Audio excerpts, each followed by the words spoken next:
soin de toi, maître. Heureuse est la mère qui t'a porté et allaité.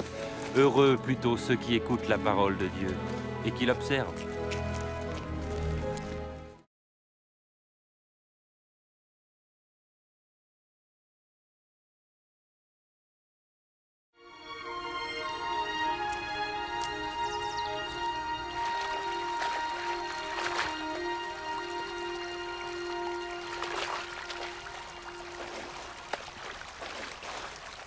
Apprends-nous à prier, comme Jean l'a appris à ses disciples.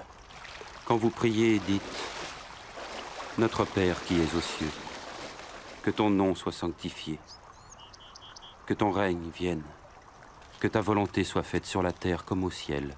Donne-nous chaque jour notre pain quotidien. Pardonne-nous nos offenses, comme nous pardonnons aussi à ceux qui nous ont offensés. Protège-nous contre la tentation et délivre-nous du mal. »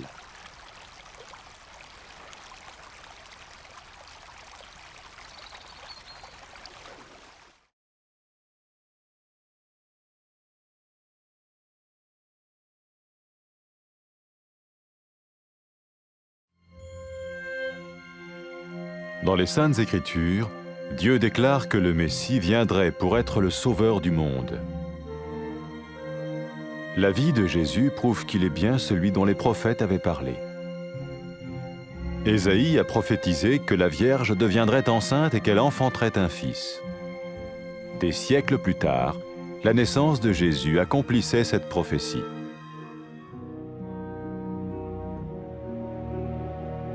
Les Saintes Écritures déclaraient que le saint à naître serait appelé le Fils de Dieu. Cela signifiait que Jésus serait le Fils de Dieu au sens spirituel et non au sens physique. Nous le voyons par sa manière de vivre. Il a guéri des malades, il a pardonné leurs péchés, les a ramenés à Dieu et leur a promis une place dans le royaume éternel de Dieu. Il s'est offert lui-même en sacrifice pour le péché à leur place. Puis il est revenu à la vie, victorieux sur la mort selon le plan de Dieu. Jésus a dit « Personne ne me prend la vie, mais je la donne de ma propre volonté. » La vie de Jésus n'a pas seulement accompli les écrits des prophètes, mais elle a aussi confirmé la vérité de la sainte parole de Dieu. Les prophètes avaient écrit « Ta parole, ô mon Dieu, est parfaite, elle dure à toujours. » Jésus lui-même a dit « Le ciel et la terre disparaîtront, tandis que mes paroles ne disparaîtront jamais. » Jésus est venu pour nous donner la vie dans toute sa plénitude. Et quand l'homme a désobéi à Dieu dans le jardin d'Éden, il a choisi sa propre voie et ses actions l'ont séparé du Créateur.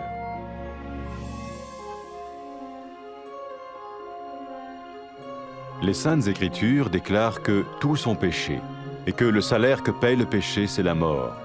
Il s'agit de la mort spirituelle, éternelle séparation d'avec Dieu.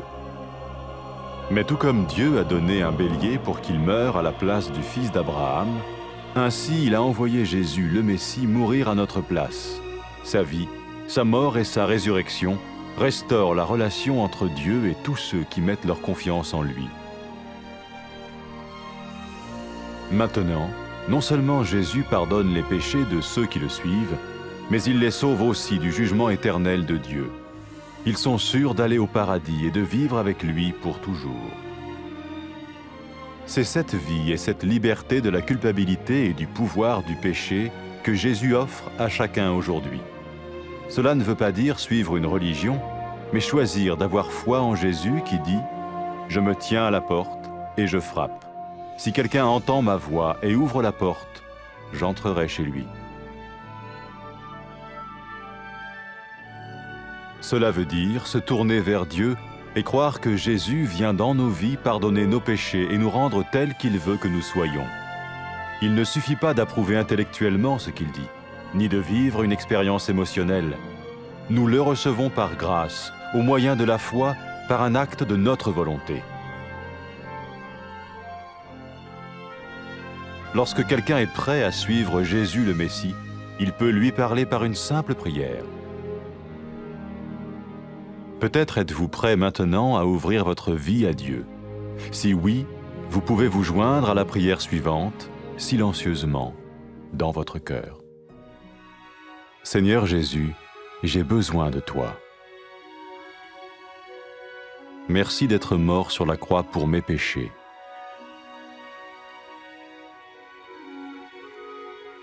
Je confesse mes péchés et je m'en repens.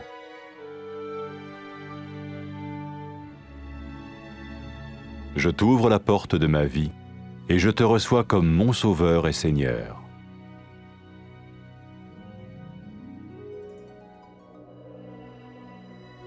Merci de me pardonner mes péchés et de me donner la vie éternelle.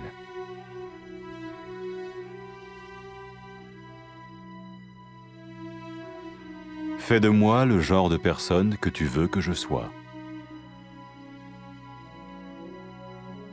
Maintenant que je deviens l'un de ceux qui te suivent. Amen.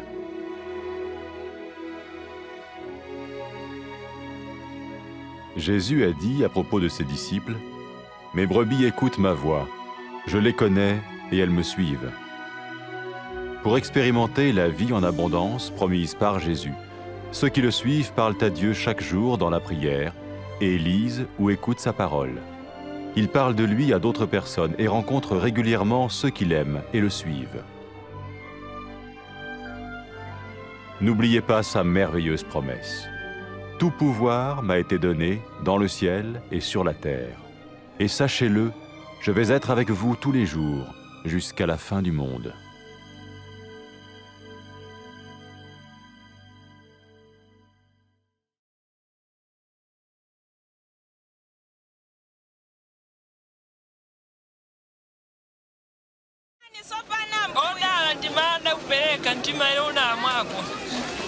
Koma ndi odala anthu amene akumva mawu a Mulungu ndi kuwasunga.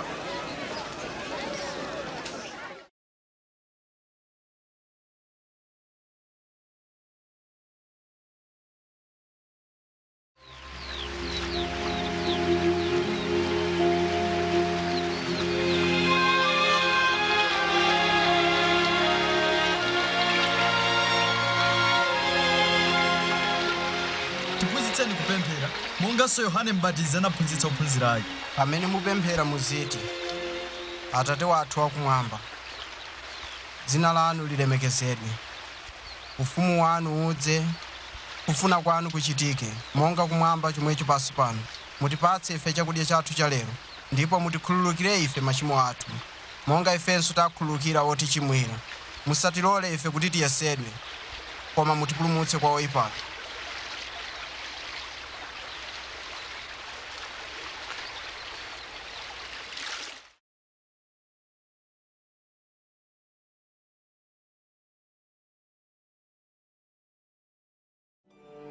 Kalekale aneneri analemba m'malemba kuti Mulungu adzatumiza Mesiya kuti adzapulumutse ochimwa ndi kuwayanjanitsa ndi Mulungu. Moyo wa Yesu ukuonetsa poyera kuti Iyedi ali mpulumutsi amene Mulungu analonjeza kutumiza m'dziko lino. Mneneri Yesaya analemba, namwali adzayima ndipo adzabala mwana wamwamuna, ndipo zinachitikadi. Mulungu mwa mphamvu yake anapangitsa Mariya kukhala woyembekezera akadali namwali, ndipo anabala Yesu. Monga kunalembedwa m'malemba, chozizwa chakubadwa kwake chinali chizindikiro kuti mwanayu anali Mesiya, amene Mulungu amutcha mwana wake. Pamene anthu anaona Yesu, anaona chikhalidwe ndi mphamvu ya Mulungu yochiritsa anthu ndiponso kukhululukira machimo awo, ndipo anawalonjeza malo mu ufumu wake wamuyaya. Yesu anapereka sembe moyo wake ndi kulandira chilango m'malo mwa anthu onse. Kenaka anaukanso kwa akufa kuonetsa kuti mphamvu yake ndi yayikulu koposa mphamvu ya imfa. Moyo wake unafanana ndi zomwe aneneri analemba. Moyo wa Yesu unatsimikiza kuti mawu oyera a Mulungu ndi oona komanso osasintha. Yesu mwini wake anati, thambo ndi dziko zidzapita, koma mawu anga sadzatha. Pachiyambi Mulungu analenga mwamuna ndi mkazi kuti akhale okondwa pamaso pake. koma sanamvera malamulo a Mulungu. Chinthu ichi chidawalekanitsa ndi Mulungu. M'Malemba zalembedwa kuti anthu onse anachimwa, ndipo zotsatira za uchimo ndi imfa. Anthu omwe anachimwa sangakhale mchiyanjano ndi Mulungu. Koma monga momwe Mulungu anapereka mwana wankhosa kufa m'malo mwa mwana wa Abrahamu, momwemonso anatumiza Yesu Mesiya kudzafa m'malo mwa adzukulu a Adamu. Moyo wake, imfa yake ndi kuuka kwake anabweretsa chiyanjano pakati pa Mulungu ndi onse omwe amkhulupirira Iye. Choncho iwo amene amutsatira Yesu adzathawa chilango ndi kukhala ndi Mulungu kwamuyaya. Pamene Yesu anauka kwa akufa, anati kwa ophunzira ake, anthu adzalalikira m'dzina langa ku mafuko onse kuti Mulungu amakhululukira machimo a iwo amene alapa ndi kutembenuka kwa Iye. Yesu anatinso adzatumiza Mzimu Woyera kuti akhale ndi ophunzira ake kuwaonetsera choonadi ndi kuwapatsa mphamvu yotsatira njira ya Mulungu. Pamene mkazi wochimwa uja analapa machimo ake ndi kuyamba kutsatira Yesu, Yesu anati, machimo ako akhululukidwa, chikhulupiriro chako chakupulumutsa. Yesu anati, pamene anthu amukondadi Mulungu, ichi ndicho chitsimikizo chakuti Mulungu wakhululukira machimo awo. Yesu Mesiya adayitana anthu kuti amutsate. Pamene chigawenga cha pamtanda chinakhulupirira mwa Yesu, chidamupempha kuti achipulumutse. Yesu anati, lero lomwe lino udzakhala ndi ine m'paradaiso. Iwo amene asankha kukhala okhulupirira Yesu akhoza kuyamba ubale wawo pogwiritsa ntchito mawu awa. Mulungu ndinu woyera ndi wokwezedwa. Ndikuthokozani kuti mmandikonda. Ndikumva chisoni kuti ndalephera kukumverani ndipo ndachimwa. Ndikuthokozani kuti munatumiza Yesu kufa pa mtanda m'malo mwanga ndiponso kuti anauka kwa akufa.